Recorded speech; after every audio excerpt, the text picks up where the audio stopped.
Good evening. It's Thursday, the 12th of January, and it's time for the news on RIK 2. Talks to resolve the division of Cyprus have been showing encouraging results, United Nations Secretary-General Antonio Guterres said, but cautioned against expectations of a quick fix. Flanked by President Anastasiades and Turkish Cypriot leader Mustafa Kemal after chairing the first round of an international conference on security and guarantees in Geneva, attended by the three guarantor powers, Guterres said instruments were needed to implement an end to a conflict which has defied mediation for decades. The goal here, he added, is to get the necessary results and to work seriously for the amount of time that is necessary. We are facing, he noted, so many situations of disaster, we badly need a symbol of hope, expressing his strong belief that Cyprus can be the symbol of hope of the beginning of 2017. Guterres told reporters not to expect miracles, as there is still a long way ahead, adding that without timeframes, all sides are working hard for a concrete and viable settlement of Cyprus in the framework of a bizonal bicommunal federation. The UN Secretary-General said he was also very encouraged by the fact that the European Union has shown the political will and desire to support the process. He further made clear that any agreement between the two leaders will be put to referenda, therefore it must be fully acceptable to the people. The historic International Conference on Cyprus Security and Guarantees is being held at the UN's Palace of Nations with the participation of the three guarantor powers, Greece, Turkey and Britain. Nikos Anastasiades is taking a double role at the five-party conference as both President of the Republic of Cyprus, signatory to the 1960 agreements, as well as representative of the Greek Cypriot side, while beyond himself and the Turkish Cypriot leader Mustafa Kemal also taking part are the UN Chief's Advisor on the Cyprus issue, Espan Barth-Aida, and the foreign ministers of Greece, Nikos Kotchas, Turkey, Mevlut Cavusoglu, and Britain, Boris Johnson. The UK's additional official participation is Undersecretary for European Affairs Alan Duncan. The European Union, taking part with the status of observer interested party, is represented by Commission President Jean-Claude Juncker and Head of European Diplomacy Federica Mogherini. The United States is represented at State Department level by the US Permanent Representative in Geneva. The conference, which convened at 12:30 Cyprus time, concluded its first segment at 2 in the afternoon and was followed by a working lunch and a flurry of bilateral meetings, including between the foreign ministers of Britain and Turkey. The conference resumed at 6:30 in the afternoon with extensive discussions between guarantor powers on security and guarantees and will continue tomorrow at least until noon, according to government spokesman Nikos Christodoulidis. The international conference was preceded by a number of bilateral contacts, with President Anastasiades meeting the Greek and British foreign ministers. Boris Johnson also met with Mustafa Kemal for around half an hour. Turkish Foreign Minister Mevlut Cavusoglu also held similar contacts. Deputy government spokesman Viktoras Papadopoulos posted a photo of President Anastasiades on Twitter, showing him in conversation with the Turkish foreign minister before the start of the conference. Yesterday, the British Prime Minister's spokeswoman said that there is now a real opportunity for a settlement of the Cyprus issue, noting that creativity and flexibility will be required by all sides involved. The spokeswoman to Theresa May added that London is prepared to support the process in any way it can through the present phase of the Geneva Conference. It will take heroic determination to reunify Cyprus, said European Parliament President Martin Schulz in a Twitter post, adding that the Geneva meeting of guarantor powers was a first and an apocalyptic moment in reunification talks.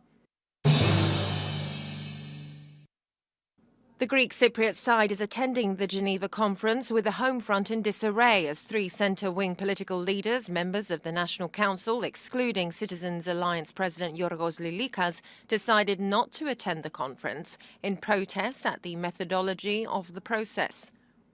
Legal leader Nikolaos Papadopoulos, Socialist EDEK President Marinos Sisopoulos and Green Party President Yorgos Berdikis co-signed a letter outlining 4 major points of disagreement.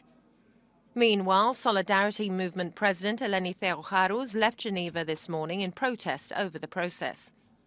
The three leaders argued that the Republic of Cyprus was not invited to the conference. The participation of Mustafa Kemal upgrades the pseudo-state, while at the same time there is no agreement or even a hint of coming close to agreement on the internal aspect of the Cyprus problem. On the contrary, they noted, Turkish intransigence has intensified on all pending aspects of the 5 core chapters, with the highlight being the demand for alternate presidency as a condition for the acceptance of the governance convergences. In differentiating his position, Citizens Alliance leader Yorgos Lilikas said that in spite of his differences with President Anastasiades' strategy, he has decided to accompany him to the Geneva conference. In a statement, the Citizens Alliance noted that as long as the talks continue in Geneva, the party will responsibly voice its disagreements and submit its proposals at the National Council, where and when the President should seek advice. Any evaluation or criticism, they add, both on process and substance, must wait until after the conference.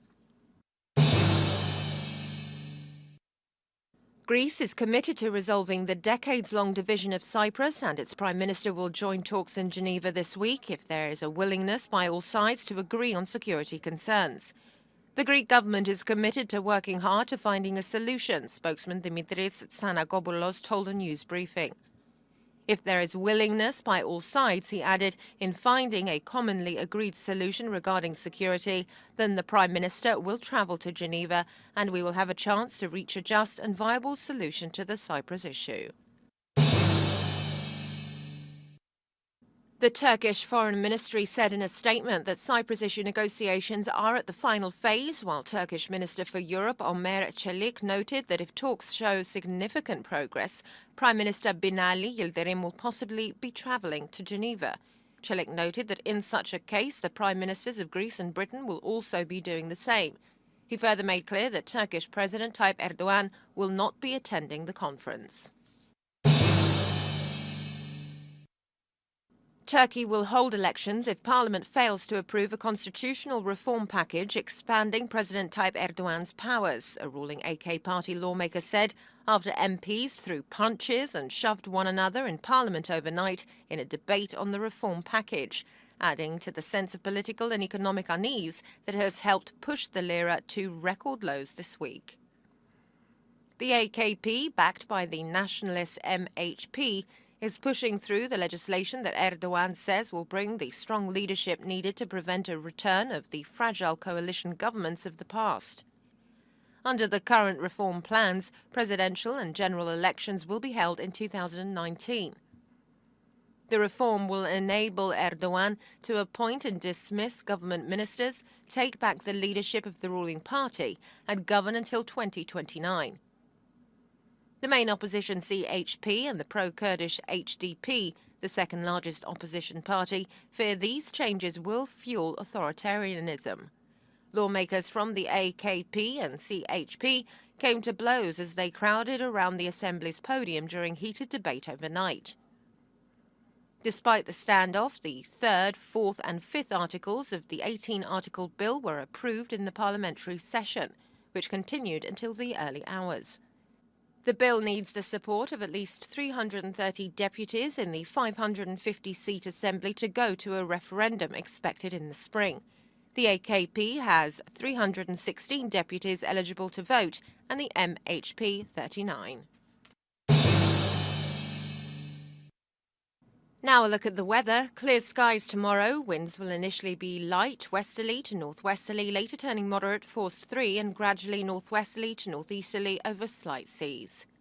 Temperatures will reach 15 Celsius inland, 17 in coastal regions and 6 over the mountains. The depth of snow on Mount Olympus is almost a metre, with 85 centimetres on Troodos Square. That's all from us here. Join us tomorrow for more news in English. Have a very good evening.